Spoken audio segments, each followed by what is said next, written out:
Episode 50. Welcome to Seeking Focus, a podcast that provides photographers and videographers with a place to critically compare technology, share ideas, and enhance their skills. Can you believe we are at 50 already? Yeah, they say most people stop their podcasts after 7 episodes. Maybe we should have. Yeah, true. I actually enjoy it. And you know what? Like, we're not making money out of this. It's just more for fun and, you know, getting the community together. And that's the main thing for me, I think. Definitely. How was your week? It's been good. I'm going to talk about the thing that's sitting in front of you. Oh, go for it. Because that's my hobby at the moment. Drones? No, drones work now, man. I'm making honey. I've got 20 odd beehives, and we have extracted some honey, and it's really good. I'm really enjoying it. You know, like, just to sort of, you know, step away from that videography customers and clients, and it's really good from the perspective of focusing on that thing and nothing else. And it's really good because you stuff up with something, or like leave your suit open or whatever else, they get in there, they bloody sting you like crazy, man. I got stung on my hands, and you can actually see, I put a thermal camera on it. Because I remember that, because we actually discussed this a couple of episodes ago, where I was saying, were you using the drone to take photos of your hands? But you know what, like day before yesterday, we actually went for because it's winter now in Australia, I got the thermal camera on the actual beehives, and you can actually see the beehives like glowing, you know, almost. Yeah, because the movement of the wings and all that energy. Yeah, they're generating. And then the beehive, actually, I don't know if you know this, but the beehive inside the hive is around sort of 35, 36 degrees Celsius. It's actually really hot in there. You know what I mean? So, you know, if you look at the thermal imaging on that, it really glows, which is really cool and interesting. So yeah, mate, that's, you know, the hobby. We extracted, you know, 60 odd liters of honey. 60 litres? Yeah, we did. I actually thought you would have had, like, you know, 5 or 6 jars. I didn't realise you had that much. Oh no, we've got shitloads, which impressed. is great, you know. But the only problem is now I've got to buy extra jars now, and those jars are like $3-4 per pop. You know what I mean? So you know, so when you finish your honey, make sure you bring the jar back. All right? I will. I'll definitely bring that back.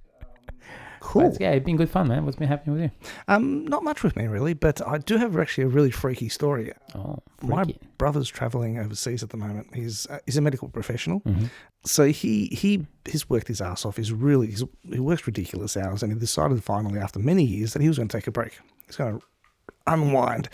So he takes a flight to Europe. So on the way up, on the flight, someone has an illness. They drop to the ground. He has to jump out and do CPR on this person. Saves the person's life. He lands in Europe. All right, he goes to his hotel. You know, it was mid-afternoon. He's tired. He's jet-lagged. He goes to sleep. The next morning, he wakes up, and my cousin was there as well. And my cousin picks him up, and they go out for lunch. All right, so they sit down at the cafe, they're having lunch, and suddenly a person on the other side of the cafe collapses on the ground, has a heart attack. Wow, what are the chances of that? So my brother runs over and starts doing CPR on this guy for about an hour, because there was no paramedics around. So by the time the paramedics got there, it was an hour. So you could imagine an hour of doing mouth-to-mouth and pumping someone's chest. Yeah. You know? The guy did survive, and the paramedics took him away and stuff. But, you know, so after that incident, he just basically went back to the hotel, closed the window and locked the door, and he just wanted to stay inside the room. It's safer there. But imagine that. You're trying to take a holiday, and you're just surrounded by your work. Can I ask which country this was in? Greece. Okay, because they had a massive heat wave, right? They did there, yeah. And a lot of people in the houses, essentially, they're not built to cope with those heat waves, right? The interesting thing about the heat waves is, compared to our heat waves, they're very different.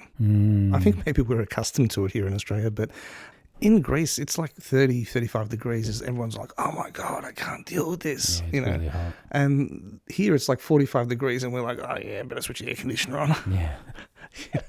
It's a bit crazy. I hope he's all right and he's enjoying his break. You know what I mean? It's I haven't rang him today to see what he's doing on his third day. Open heart surgery with a beer bottle.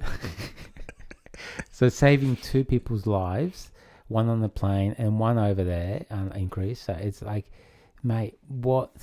Anyway, that's in. Make sure he gives him a bill or something for that. That's what I said. Are you still charging for all this? That's funny. All right. Well, let's move right along with the episode. I think we've got a reasonable sized episode today, don't we? We do. Well, it depends on how fast we go through it. So, what are we talking about today, Marty? I don't know anything about this stuff, so you're the expert at this stuff, man, because we're talking about trademark stuff today, right? We are. And I mean... What is trademark? That's the question, you know what I mean? So a trademark, well, we're going to get into that. We'll explain what it is. But I guess the big question is, and a lot of people out there will be saying, well, this is about photography and videography, this podcast. Why are we talking about trademarks? And the reality behind it is trademark is something that relates to your business identity. Yeah. And you need to protect it. You know, if you've been out there busting your ass, working your ass off, trying to develop a name for yourself, you want to make sure that no one else comes along and screws it up for you. True, valid. So, you know, I mean, and we all work very hard on our little individual businesses and stuff, and, you know, we have a right to protect what's ours. Yeah, I agree. All right, so in short, what is a trademark? It can be a word, it can be a phrase, it can be a symbol, or it can be a design, or a combination. Okay, so for instance, a symbol would be the golden arches. When I say golden arches, what do you think of straight away? McDonald's. Synonymous with McDonald's, right? A word can be something like, say, Microsoft. Oh, yeah, true. Yeah, so... It's a very unique word, isn't it? It's very unique. I mean, you're not going to... You know, if you tried to claim that Microsoft is your photography business, people will look at you and go, well, you know, because it's synonymous with the IT company. Or yeah, so... That's it. And symbols. You can have a symbol or a word. For example, the swish, which is a stylized check mark. When I say swish, do you know what I'm referring to? That like a tick. Oh, I was thinking about, you're talking about Nike. Nike. It's a tick. It's a swish. It's a swish. Yeah. It's called a swish. Mind you, I haven't read any of those notes that you sent through to me, so I'm just going to look at them and I'm just going to, you know, add five of my cents in. I actually will give you a heads up on the swish for Nike. It's actually it's inspired by the Greek god of victory. Oh, come on, Greeks, mate! You people bloody would claim everything, mate. Seriously. We also came up with CPR. Yeah, that's right. So basically, a trademark is a way that a customer can recognize your brand in the marketplace and distinguish it from your competitors. So, for example, Coca-Cola and Pepsi, two very similar items, but very different at the same time. True. Okay, so that is what a trademark is. So isn't a trademark the same thing as a copyright, or isn't it a patent or something like that? They're very different things. I always when I was like, oh, what's a patent? What's a trademark? What's a copyright? It always confused the hell out of me. Do you know what the difference is? No idea. Okay, so a copyright and trademark are both forms of intellectual property protection, but they safeguard different aspects of creation. So, a copyright protects original works of authorship, such as books, music, and software. So, if you were to go off and produce a song, you would get a copyright on it. A trademark protects brand identifiers like logos, names, and slogans used to distinguish goods and services in the marketplace. Right, so they're very different.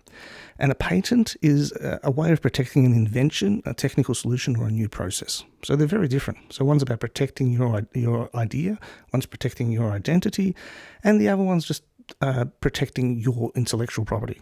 Yeah, right. Okay. So I guess you could possibly get a copyright on a photo if you've come up with some amazing photo design, which, I don't know, never really thought about that, but that's a possibility. Actually, I think while you're talking about that, I think Peter Leak, he sold an image. He was one of the photographers. He's an Australian photographer, but he mainly does a lot of work in US. He sold the most expensive photo in the world. I'm not too sure if it actually had anything to do with copyright on that or not. But he sold an image for like $6 million or something like that. Which I don't know, but it just rang a bell actually. But that's actually quite interesting what you just said.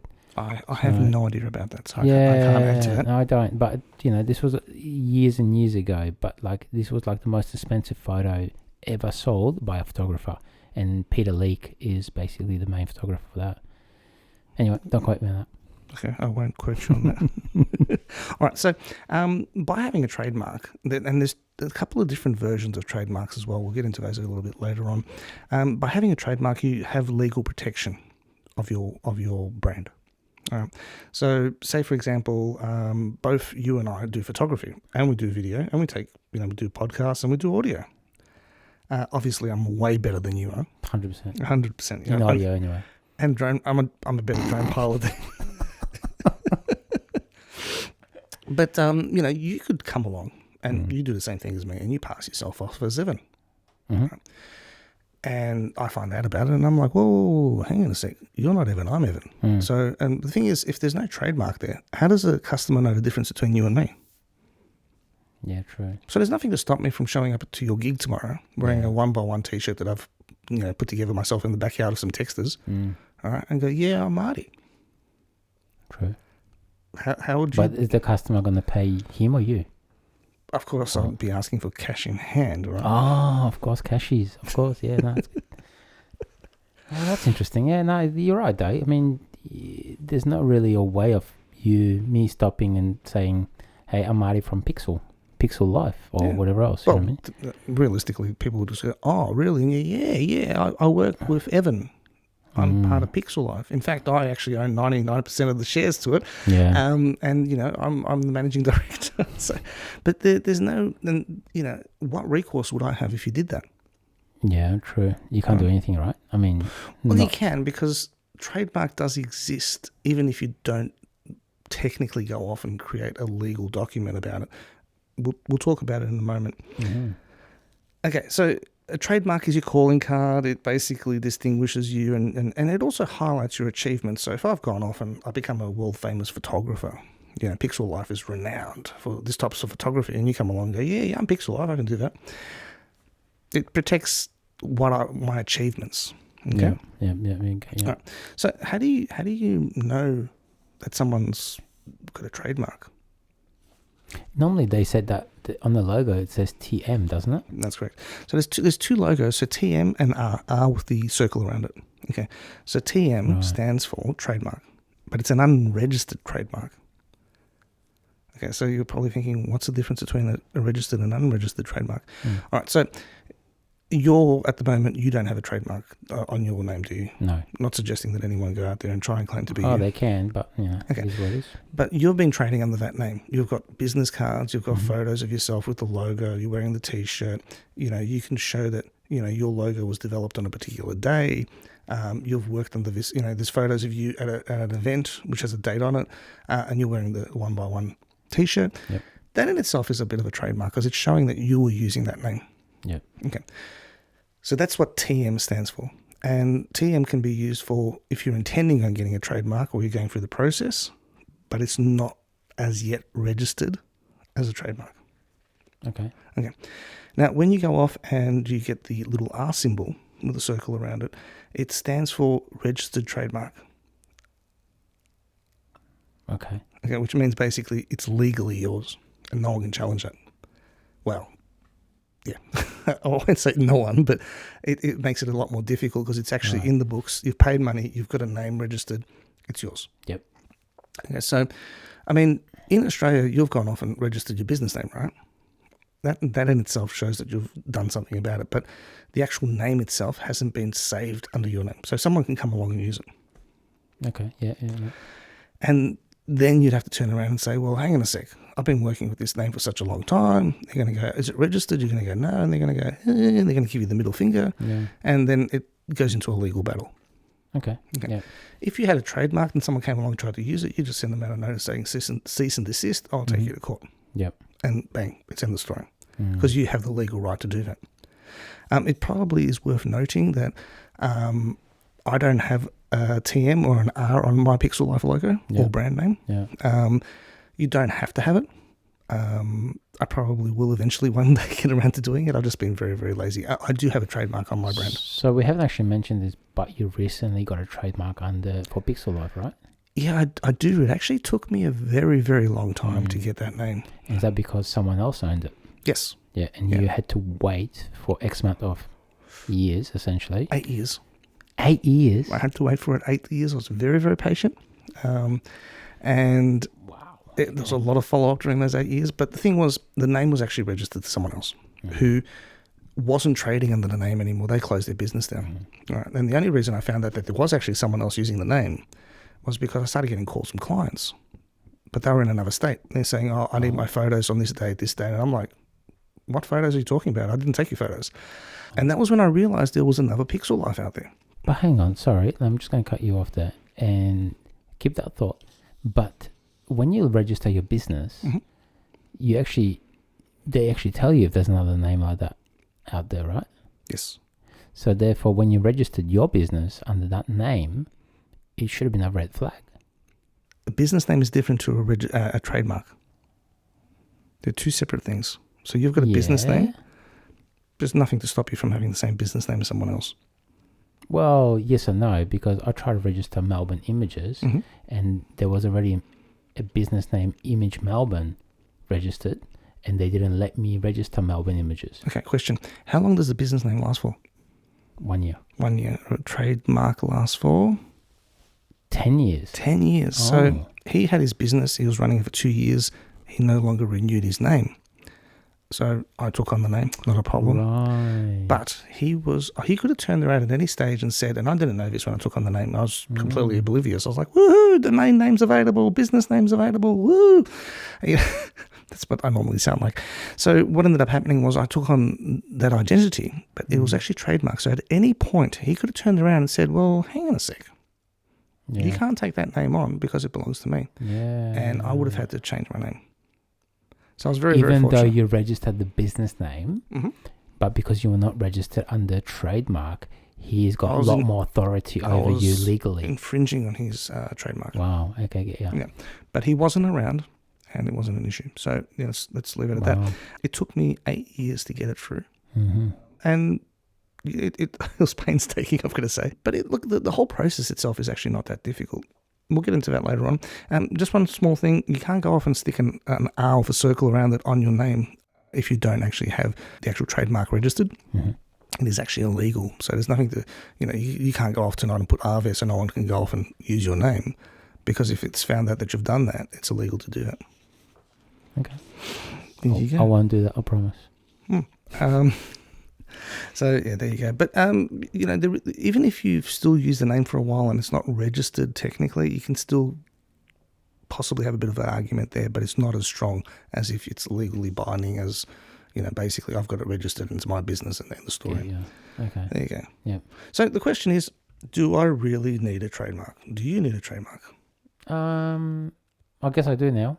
No, I don't. I don't know. I've got no idea, man. You got to tell me.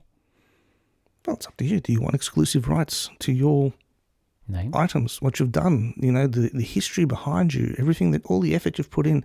Do you want exclusive rights to be able to use that and not have anyone else come along and impede on it, come up with, one by one ex media, using a name that's going to confuse people?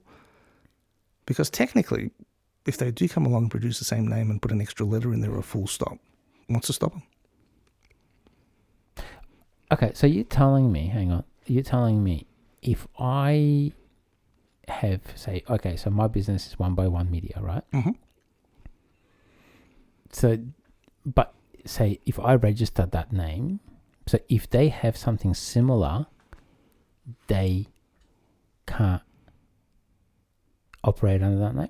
You can ask them to cease and desist as long as there was confusion there, right? So if at the end of the day there is, they're basically working in a completely different industry with the same name as you, then well, no. I'll talk about that later on. Right, yeah. Okay, continue. Sorry. But to give an example of do I really need a trademark? Now, a lot of people are like, what do I need a trademark for? I'll give you an example of what happened to me many years ago. And this soured my existence for a very long period. I ran a community group for off-road racing around Australia. And I think there was 5,500 members. It was like a community group. Like a Facebook group? No. It was an entire website, community forum, everything. Yep.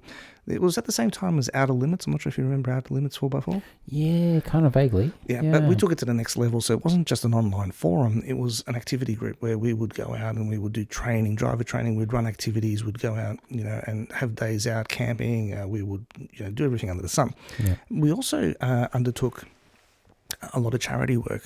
And so we would raise money and donate that money to charity. So every month we'd have a different charity group. So we would raise like $5,000 to $10,000 a month from our events that we were doing, and give that to different charities: the Royal Children's Hospital, the Flying Doctors, Lord Smith Animal Hospital. So there was a variety, and people would actually decide what we were donating the money to. So it was not just me sitting there going, "I'm going to donate it to the Evan Foundation," which would have been good. Definitely. Yeah. So we got a lot of goodwill. So people knew who we were. Like, you know, even the police, when they were pulling us over, there was times where people knew who we were, and they were like, you know, all right, you guys are responsible. Well, most of us were anyway. You know, just get that fixed, or, you know, your car's not roadworthy. And we had a lot of leeway and a lot of respect everywhere we went. After about 10 years of running that group, and mind you, there was also a media arm connected to it, so we would travel around Australia and video and photograph off-road races and produce DVDs and sell them worldwide. Yeah, because there used to be, probably still is, was it mud racing or something, wasn't it? Like in Central Australia or something or other? Or was it... Cliffhanger. Are you thinking Cliffhanger? Cliffhanger, that's what it was. That was one of the ones that we covered, yeah. Yeah, right, okay. So it was like a major off-road race where all the major rigs will come up and then just go crazy from across Australia, mud, yeah. And we would film that for 2 weeks. Yeah, you know, and that was extreme stuff, man. Like, I remember watching it, and it was just like, we're talking about trucks that are, you know, 38-inch tires and if not bigger. 44s. 44s. There you go. They're all going up. Huge trucks. Continue, and sorry. that, I think they're still having one more of those events this year. I'm not sure if it's the last one they're ever going to have, but we're not filming that. There's another company there doing it at the moment. Right. So we built a lot of goodwill up. Sponsors were throwing money at us. You know, event sponsors were like throwing tickets at us. We were getting, you know, big companies like, at the time, one of the biggest companies in Australia was Lightforce, the Spotlights. Oh, yeah, that's right. Yeah. They were throwing gear at us like it was going out of Even fashion. Rode came to the party as well, right? Rode is actually, that's my first sponsorship with an audio company, was Rode. And they sponsored us for 3 years. Wow. And the amount of gear they threw at us, thank you very much, Rode. We are not connected with Rode anymore, but their gear still... They don't want to give us any gear. It's like, go Stuff away. you, Rode. So anyway, so we built up this goodwill and everyone loved us, you know, and we were like, oh, cool. After 10 years doing this, it got a little bit, you know, I was running out of time. I was studying, I was working. People started changing their lifestyle, kids, everything else. So we all took a vote, and we decided that, you know, at the end of the day, it wasn't as great as it used to be. We'd reached that you know, the use by date, and we thought it's time to close it up on a good note, right? So we had a farewell. Everyone, you know, blah blah. Took the website down, took the forum down. You know, we were still sporting, you know, the flags, and we were sporting the stickers on the cars and stuff. But anyway, about 3-4 weeks later, I get this phone call, and I'm like, hey, how's it going? And they're like, yeah, not bad. Did you launch it again? I thought we were closing it. I'm like, what are you talking about? They're like, the website's back up. I'm like, it's not up. We didn't pay for it to be back up. You know, it's like... so you cancelled the actual domain. You've cancelled everything. Wow, okay, yeah. Right? Didn't think anything of it. You know, we're a community group. Why would a community group have to worry about this type of stuff? He's not going to come along and take a community group's name. You know, we're a community group. There's not money to be made. So what had happened was we got rid of the domain. We didn't have a business name. We didn't have a trademark. Right? And if we had a trademark, it would have continued and we could have resolved this at a drop of a hat, but it didn't happen. So what happened was another business here in Melbourne, which sold tyres, basically came along, took the domain, relaunched the website exactly the same. I looked at it and I'm like, what the hell? Like, this is the website. There's no different. Like, everything was the same. The only difference between it, the old one and the new one, was there used to be a banner across the bottom that had hundreds of different sponsors who basically made us what we were. Not a single one of them was there except for their logo. They were the sole sponsors. Wow. So they took ownership of the name and the goodwill to promote their tyres, saying, you know, we provide tyres for the off-road community. We were sponsoring these guys. We were the ones backing them. So they literally just took the whole name over. Took the name over. So whatever you worked for the last, on the 10 years, whatever you were saying, they just basically, how did they, I'm just wondering though, like, sorry, I'm sort of going out of, but like, how do they have your website though? Like the files, you can set up, and there is actually a website on the web where you can go back and you can bring out caches of websites from 15 years ago, 20 years ago. Really? If you ever lose a document that was online, you can go to this webpage and you can actually bring it back. Wow! It's called a time machine. You're going to run off this afternoon. You're going to go type in there photos of me when I was a baby. But yeah, there is a website that you can bring everything. So they basically just turned around and basically used their name to modify or / promote themselves because you had a fairly large following as it is, right? Yep. They had 5,500 members in Australia alone. Yeah. Right? So, and not everyone really knew that we had closed down. I mean, not everyone was aware of it. Overseas, we also had a following because we were selling DVDs overseas as well, and they had our logo on there, our website details. So it was all linking back to this website. Wow. So they basically took the website on, and there was nothing we could do about it. Is that so? Step back a little bit then. So if you had a trademark on it, legally, I could have sent them a cease and desist letter. I tried to send them a cease and desist letter, and they basically said, "You can shove it." They told me that it was too bad. There was nothing I could do about it. And the reality behind it was an unregistered trademark because we'd been using that name for a very long time. But for a person who was running a community group, wasn't rolling in cash, and let's be honest, who rolls in cash nowadays, for me to challenge them in court, I would have to take them to court and challenge them, and the expense involved in trying to get my name back. Yeah, I know, but like the thing is you stopped doing it, so there was no point of continuing. Exactly. And I mean, it was just more of that gut feeling that someone was taking advantage of what we had done. Yeah. But even if I went to court and spent all this money and got the name back, I wasn't planning on continuing it. So I literally just sat there biting on my arm for 4 years while they kept repeating everything over and over and taking credit, and people ringing me up going, "Oh, you're back on." I'm like, "Oh." Anyway. I remember that part because you sent me a couple of links and whatever else, and that was gut wrenching for you, wasn't it? Yeah, exactly. Mate. Okay, so maybe trademark is a good thing to do. Yeah, and having it basically it stops people from violating your trademark and legal rights. So, mind you, we should have probably said at the beginning of this episode, we're not your legal advice. Oh yes, we always start off that. It should be like Law and Order. Yeah. We do not take any legal advice from Marty or Evan. The information provided by Seeking Focus Podcast is for general informational purposes only. All information on the podcast is provided in good faith. However, we make no representation or warranty of any kind, express or implied, regarding the accuracy, adequacy, validity, reliability, availability, or completeness of any information on the podcast. Under no circumstance shall we have any liability to you for any loss or damage of any kind incurred as a result of the use of the podcast or reliance on any information provided. Your use of the podcast and your reliance on any information is solely at your own risk. Just quickly, if you do breach a trademark, there's penalties involved for infringement. They can include fines, paying compensation, lost profits. So if you've lost profits because of what's happened, you can actually get them out of the other party. And it's probably, you can also get criminal charges against people depending on how it goes. Generally speaking, though, criminal charges is more about counterfeiting. So counterfeiting is probably more important when it comes to trademark, because if, say, for example, Nike releases a shoe and then some overseas brand releases exactly the same shoe, and so it's not a, they pass it off as the Nike shoe, Nike can turn around and say, this is a counterfeit. I've got a trademark on this name, I've got a trademark on this logo, I've got a trademark in the shoe, and they can basically sue your ass off. And that's what it's useful for. Okay. Yes. Now, the question has, can you get exclusivity? Can you basically have the rights to just use the name and no one else can use it with a trademark? The answer is, take a guess. I don't know. Well, yes. Yes and no. 50-50. Okay, so if your name is not causing confusion, then you can use the same name. But if I come along and I try and register myself as One by One Media with a full stop at the end when you don't have a full stop, that would be causing confusion. And let's be honest, I mean, you wouldn't be doing that unless you're trying to trick people. So in that case, you can't do that.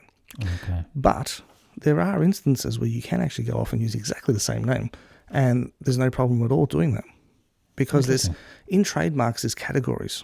Okay. So what will happen is you've got to find the right category for what you're doing. So there could be, for example, you could be doing, if you're doing food, you'd find your name, you'd register it as a food producer, which would be possibly different to a restaurant. Yeah, actually, since you mentioned that, there is a One by One cafe. There you go. Sue 'em. Oh, that's right. Well, you don't have a trademark, do you? No. But, so I'm trading under One by One Media and they're trading under One by One Cafe. So therefore it's not a conflict of interest, right? Because they're dealing with food and I'm dealing with video and photography, right? Okay. Yeah. So this is probably the best example that I thought about this, and I thought, what would be the best example to use? If I had a business and I produced burgers and I tried to use the name McDonald's, Yep. there's no way you're going to get it because it's in a particular group that's already registered for McDonald's in that group, which is food. Yep. Fast food. Fast food, right? But if I was a mechanic and it was McDonald's, the car repairer, would there be any conflict there? Would people confuse my McDonald's car repair business as a fast food outlet? Yeah. No, they wouldn't, by name. That's right. Yeah, that's right. Unless, of course, I suddenly had the golden arches and a spanner out the front, which then, I could probably get my ass sued for that one. But, Interesting. I mean, you probably wouldn't want to go against such a huge company like McDonald's because they're a worldwide company. And they would have multiple trademarks. So Correct, yeah. you can't even fart with the golden arches smell without getting trademark infringement. Yeah. So those types of companies go off and they get multiple copyrights and trademarks and everything else under the sun. So they probably aren't the ones you want to go against. Yeah, I get you. So what can you actually trademark? You can trademark names, logos. We talked about that earlier. But you can't use generic items. So, for example, generic items. I can't go off and start a business called photography and then trademark the word photography. Oh, okay. Photography, TM or R, Yeah, right, okay. Because Because it's just a generic word that everyone uses, essentially. That's exactly it. So I'm not sure if you've ever been to, I think it's America that usually has it, frosted flakes. So it's like cornflakes but with icing on them. No idea. It makes something healthy, unhealthy, only in America. So basically frosted flakes, you can't go off and register the name Frosted Flakes because it's an actual... Okay. It's like saying food. Yeah. Because there's so many different frosted flakes. It's flakes with icing on it. You can't go off and use the word cotton to describe a mill and trademark, your brand as cotton because I get you. It's basically a word that can be used for anything. So you're telling me if I'm 1x1 Media, I can't trademark one. Is that what you're saying? Because it's too generic. Yeah, okay. Pixel Life is not generic. It's very specific. Yeah, true. If it was Pixel, that might be a little bit more difficult. Yeah, but you spell it with one L. That's just my inability to spell when I registered it. I was like, oh, one L, too shit. I stuffed that one up. Now, so trademarks, one thing that's worth noting is trademarks are very, very dependent on the country you're trademarking in. Okay. So, for example, if I was to trademark in Australia, the trademark would only be valid in Australia. Right, okay. So, if you're trademarking in America, it would only be a trademark in America. If you were to trademark in New Zealand, it would be a trademark in... NZ. Yes, there you go. But hang on, so then McDonald's, for instance, they would have had to trademark it within totally different countries. Is that what you're saying? Yes. So what they need to do is they need to file a trademark in every single country that they're going to be trading in. Wow. There is another way of doing it's like a batch registration. It's called the Madrid system.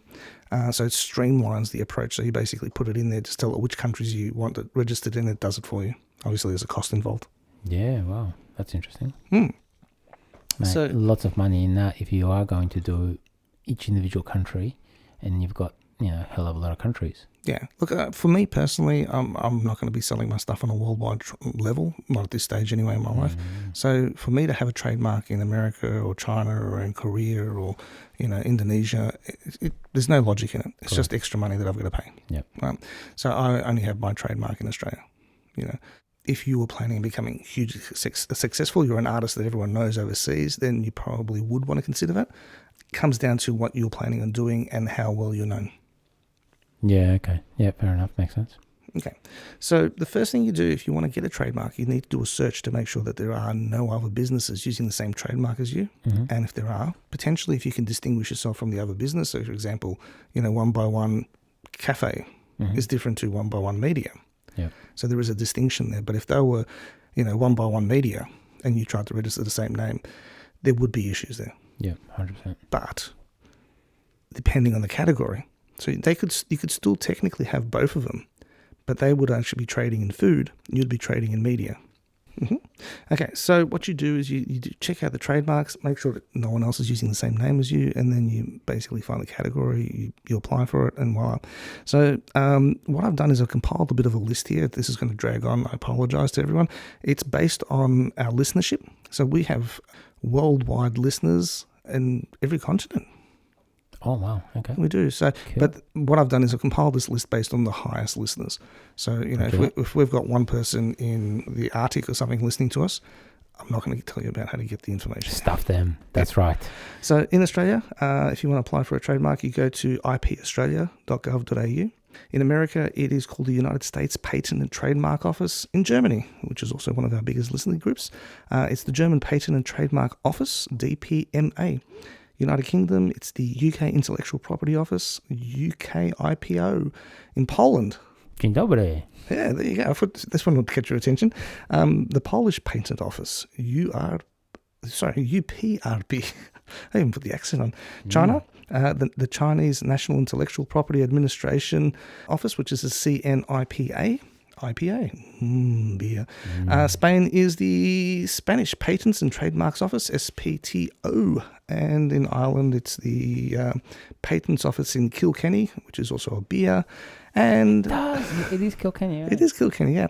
And that's probably where the beer comes from. It probably explains everything. Japan is the Japan Patent Office. And in France, you would file for an application with the French National Institute of Industrial Property. Mate, that would have taken you a while to find all that, Jazz. Wait till I get down to how much it costs. Boom, Wow. boom. Okay, continue on then. Okay, so how much does it actually cost to put in a trademark? And remember, trademarks go for 10 years, right? So when you think about these prices, they might seem a little bit expensive to begin with, but in the scheme of things, over 10 years... Well, if you divide that by whatever, 10, yeah, right, per year, that works out to be quite reasonable, I'm assuming. for the protection that you get, it's cheaper than a packet of Ansel. So... No comment. Continue. So the basic fees in Australia, I'm going to provide these in US currency, just for the comparative ability, so you can sort of compare one country to the other. But I'll also provide it in local costs as well. So in Australia, it's US $163 or Australian $250, which $250 over 10 years, that's $25 a year. Bugger all. Exactly. Yeah. So it's actually really cheap. Japan's about US 370. So I don't have a yen comparison there. I didn't actually do one. United States is actually 350 US, obviously. And what does that convert to in Australian dollars? I think it's probably like 500. So Yeah, be close to 500. That's yeah, right. which if you really think about it, we're actually half the price of reasonably America. priced, yeah. Correct. France is US 2020, which is 190 our price, which is actually reasonably cheap. And the cheapest of all places to get a trademark is in China. It's only 47 US, which is probably, I'm guessing, about 70, 75 Australian. So in the scheme of things, Quite cheap, isn't it? it is actually cheap. For that peace of mind, to be able to have the pride to say, I've got a trademark, that say, sorry, you have to cease and desist. Yeah, that's right. $25 a year, it's like definitely worth having. Well, yeah, no, I mean, the 10-year mark is a really good thing. And I mean, I used to listen to a podcast.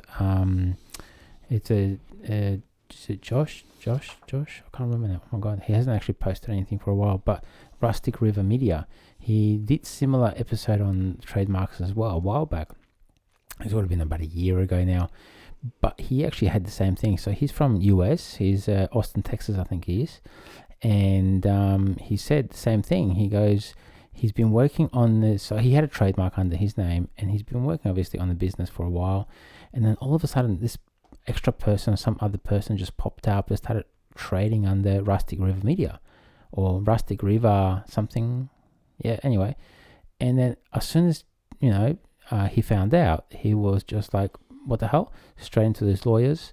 And then they issued him the other person, a cease and desist letter, and that's it. They had to stop basically trading under that specific name because it would have been damaging to his brand. You know what I mean? He must have had a trademark. Correct, yeah. So that's trademarks in media, and this is why it's important. Now, we've pretty much come to the end of this episode, but I just want to finish it off with just a couple of interesting little facts.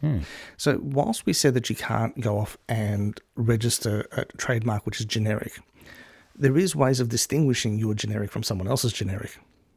Okay.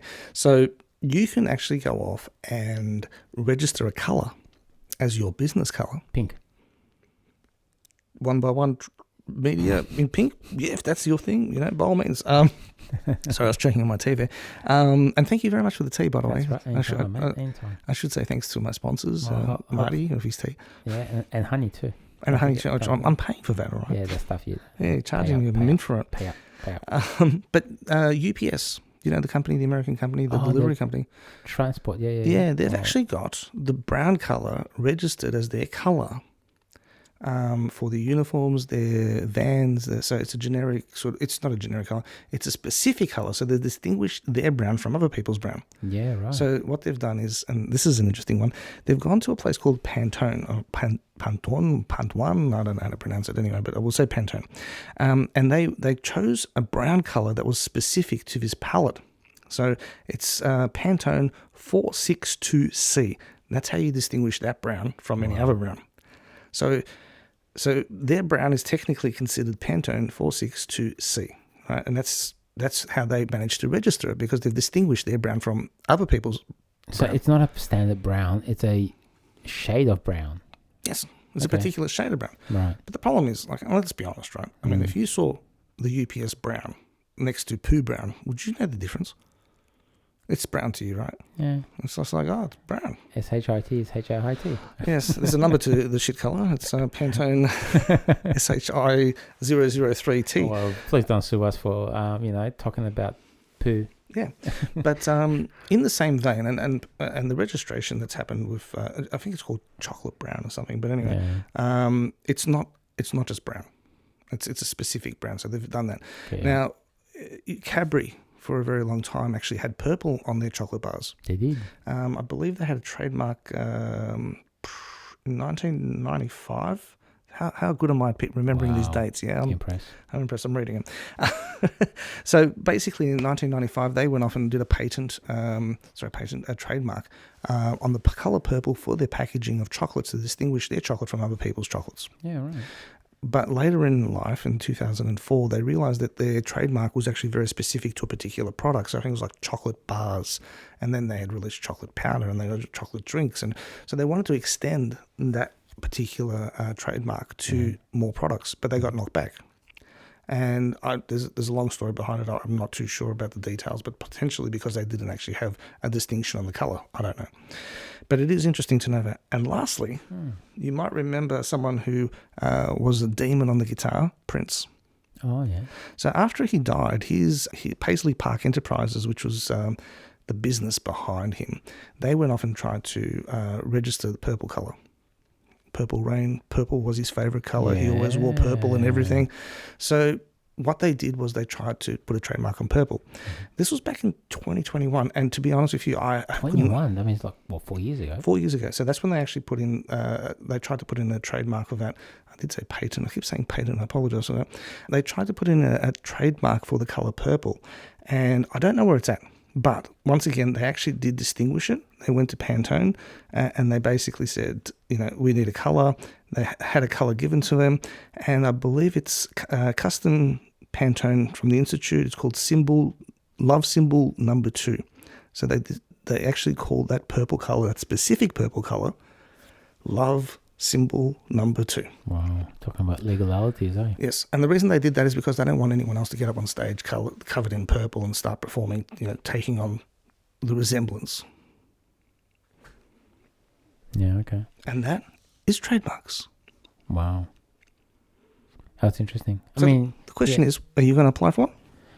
I don't know. Maybe I should. I mean, costing, $250 for 10 years, so it's $25 a year, essentially. Maybe worthwhile, you know what I mean? Yeah, I don't know. It's a tricky one. I might get you on the side here and say, hey, help me with this and help me with that. Maybe. It's actually, when you go to it initially, it's really daunting. You sort of go, oh yeah, I don't know. But once you actually get into it, it's really easy.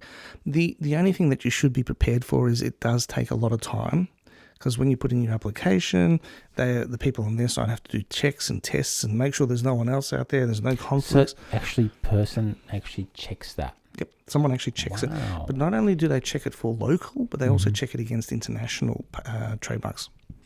Why? Well, if someone's basically from overseas has trademarked the same name here in Australia as well as overseas, they don't want there to be a conflict. So they have to look at the trademarks from overseas as well. Oh, right. Okay, interesting. So it can take up to 6 months to get a trademark. Interesting. Okay. I might look into it now, man. I mean, I'm sure most of our listeners are running their own businesses as well, right? So therefore, that would be something interesting to do. Oh, I think so. Thanks, Marty. Well, thank you very much for that information, and really appreciate you looking into this because you've done a hell of a lot of research yourself, and it's quite interesting to come up with, I guess, all the different examples and obviously stats and other things as well. So it's fantastic. Well done, mate. All right, shucks. Thanks. Oh, all right. Take it easy, mate. See you next fortnight. Ciao. Bye.